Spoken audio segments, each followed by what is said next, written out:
The largest part of an attack, and an attack, somebody pre-scouts you, they choose you, and they go. And so much of an attack can be eliminated. Like social engineering is the largest part of an attack. They're collecting information, they're collecting data, they're finding out about you. But the reality is most attacks are organized, orchestrated, and you know who they are.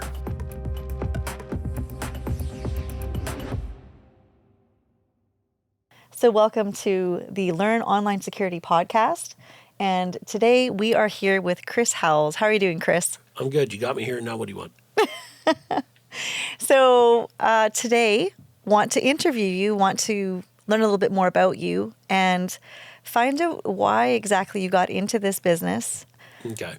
I've been involved with computers since I was young. It's always been a habit. It's always been a hobby. It's always been an interest. In my early part of my life, I worked as an auditor / loss prevention. That's kind of the foundation of where I ended up.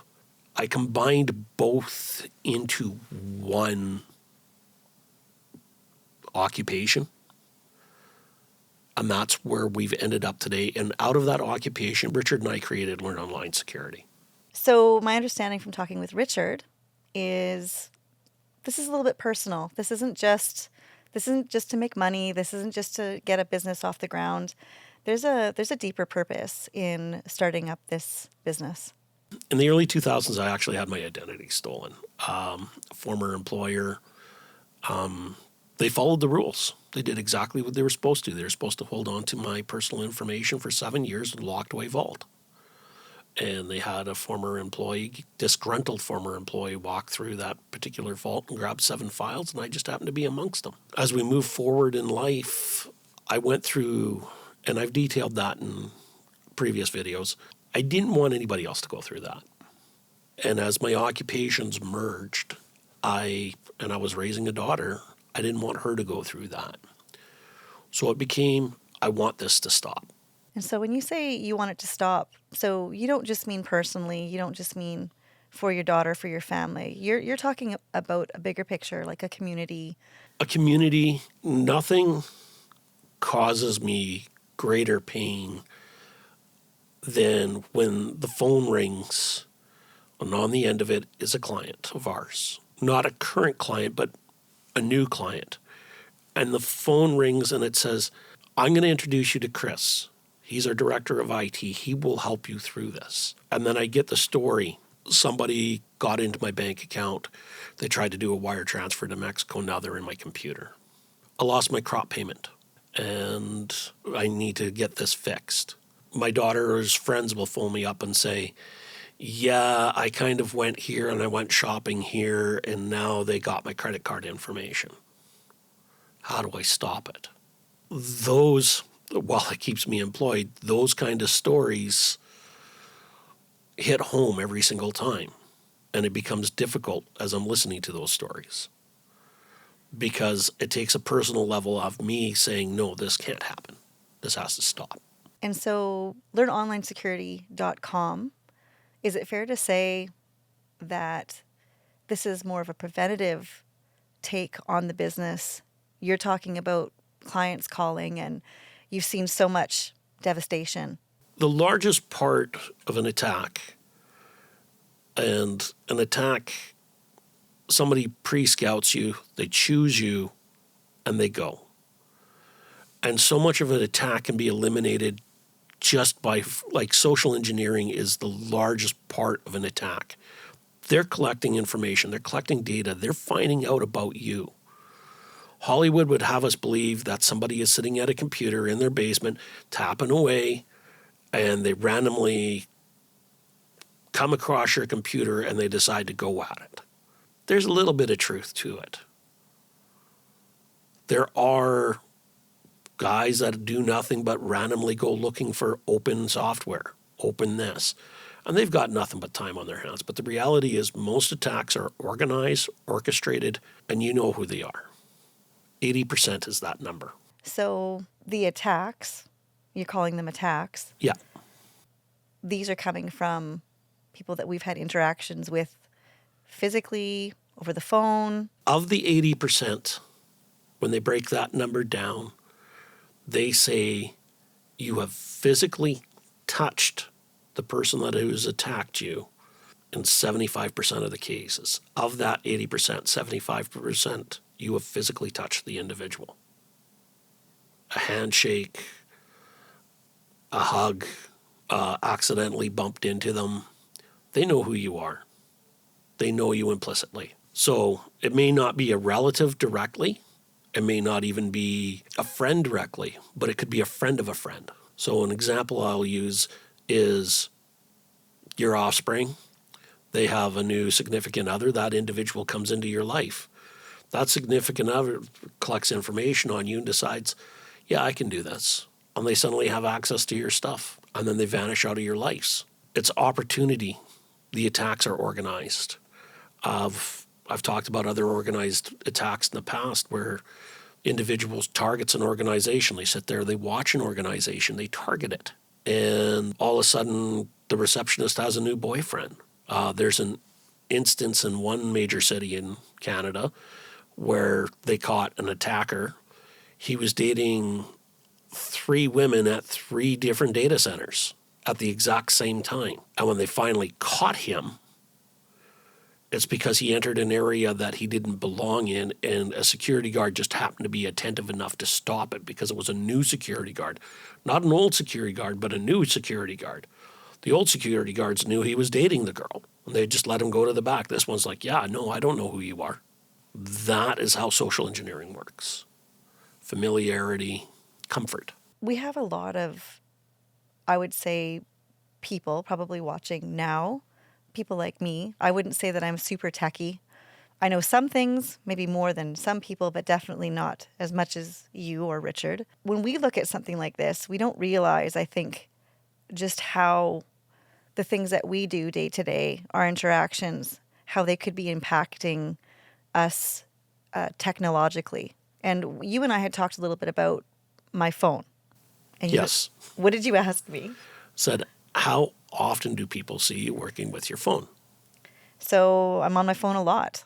I operate my business from my phone. It gives me lots of flexibility as far as being mobile because my job requires me to be mobile So you obviously text from your phone. all the time. Most of my business is texting. I bet you email from your phone.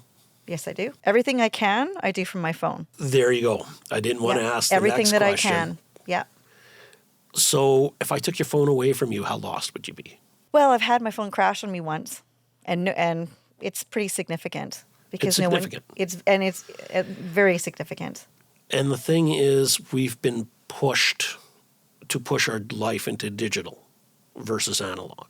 3 things that we teach and we preach in the course. Always buy yourself time. Always, if you can, replace digital with analog because it's a deterrent. And don't make yourself an open target.